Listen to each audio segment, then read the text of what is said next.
जो हमने last client से बात की थी ना, तब ये फाइनल किया था। Good morning sir. तुम कौन हो? हाँ, तुम्हें पहले कभी नहीं देखा इस ऑफिस में?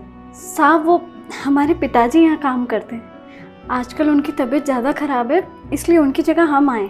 हो अच्छा, बैक टू वर्क।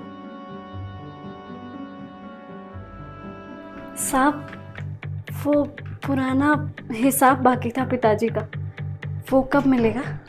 हिसाब किताब? देखो, मुझे तो पता नहीं कि तुम कौन से हिसाब किताब की बात कर रहे हो। जब तुम्हारे पिताजी आ जाएंगे ना, जब कर लेंगे। तो सर कैसे याद होगा आपको? क्योंकि हमारे ऑफिस में आज तक किसी भी एम्प्लॉय की ना कभी सैलरी रोकी नहीं गई है, और हर एम्प्लॉय की हर महीने पूरी सैलरी दी जाती है। कोई हिसाब किसी का बाकी नहीं रहता, इसलिए आपको याद कैसे होगा? साहब हमें अच्छे से याद है, हमारे पिताजी पगार लाते हैं, इसलिए हम उसको गिन कर रखते हैं, तो हमें पता है कितना कम है कितना नहीं।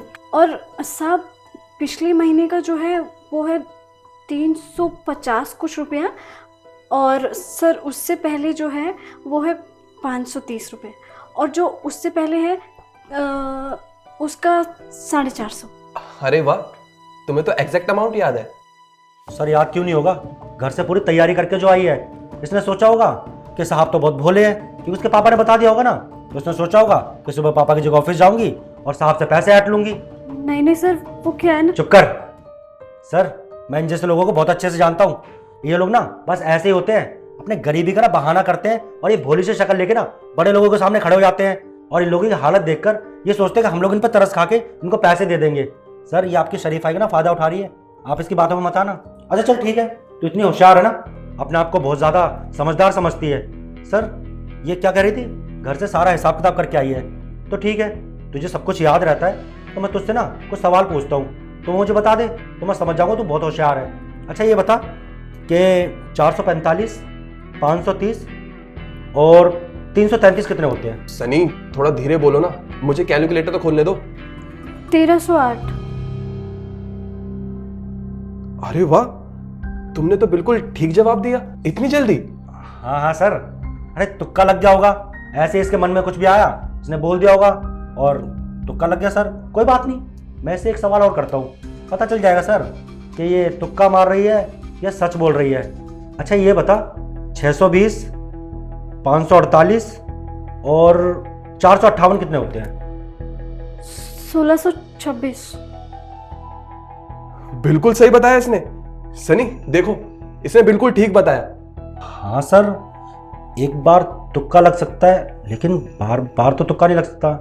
सर हो सकता है कि ये लड़की शायद सही कह रही है। सर शायद मेरी ही गलती है जो मैंने से इतना उल्टा सीधा बोल दिया। तुम तो बहुत होशियार हो पढ़ने लिखने में, प्लीज़ मुझे माफ़ कर दो। कोई बात नहीं साहब, हम गरीब है ना, इसीलिए सब हमें गलत ही समझते हैं। किसी को हम चोर लगते हैं, किसी को हम भिखारी लगते हैं, तो किसी को लगता है बिना बात के हम पैसा कमाना चाहते हैं झूठ बोलकर। सब गरीब ज़रूर हैं, बेईमान नहीं हैं हम। हमारे पिताजी यहाँ बहुत टाइम से काम कर रहे हैं, अब उनकी तबीयत ख़राब है इसलिए हम आ गए, और आपको हमारी कोई बात का बुरा लगा हो तो हमें माफ़ कर दीजिएगा। एक और बात बताएं, हम अपने पापा की मेहनत खाली नहीं जाने देते। हम बहुत मन लगाकर पढ़ाई करते हैं और मैथ में हमेशा अव्वल आते हैं, इसीलिए हम इतनी जल्दी आपके सवालों का जवाब दे पा रहे हैं। और साहब आज जो हमने पैसे के लिए आपको टोक दिया, वो बस इसलिए कि हमें अपनी फ़ीस देनी थी, हमें परेशानी हो रही थी इसीलिए, वरना हम आपको आज भी नहीं बोलते। देखो प्लीज हमें माफ कर दो, हमने तुम्हें गलत समझा, और सनी की तरफ से मैं तुमसे माफी चाहता हूँ। और रही बात तुम्हारे पापा के हिसाब किताब की ना, तो मैं तुम्हारे पापा के जितने भी पैसे बनते हैं मैं उनके अकाउंट में डाल दूंगा, और हम दोनों को प्लीज माफ कर देना। नहीं साहब, आप माफ़ी मत मांगिए, हमें माफ़ कर दीजिए, हमसे गलती हो गई, शायद साहब को बुरा लग गया हमारी बातों का। अरे नहीं, और सनी तुम कम से कम उससे पूछ तो लेते कि वो क्या बताना चाहती है, क्या कहना चाहती है। तुमने तो उसको गलत ठहरा दिया, और वो अपनी जगह बिल्कुल ठीक थी। हाँ सर, आप शायद ठीक कह रहे हैं, मुझे एक बार उसकी बात सुन लेनी चाहिए थी। मुझे ऐसे ही बिना सोचे समझे इसे कुछ बोलना नहीं चाहिए था।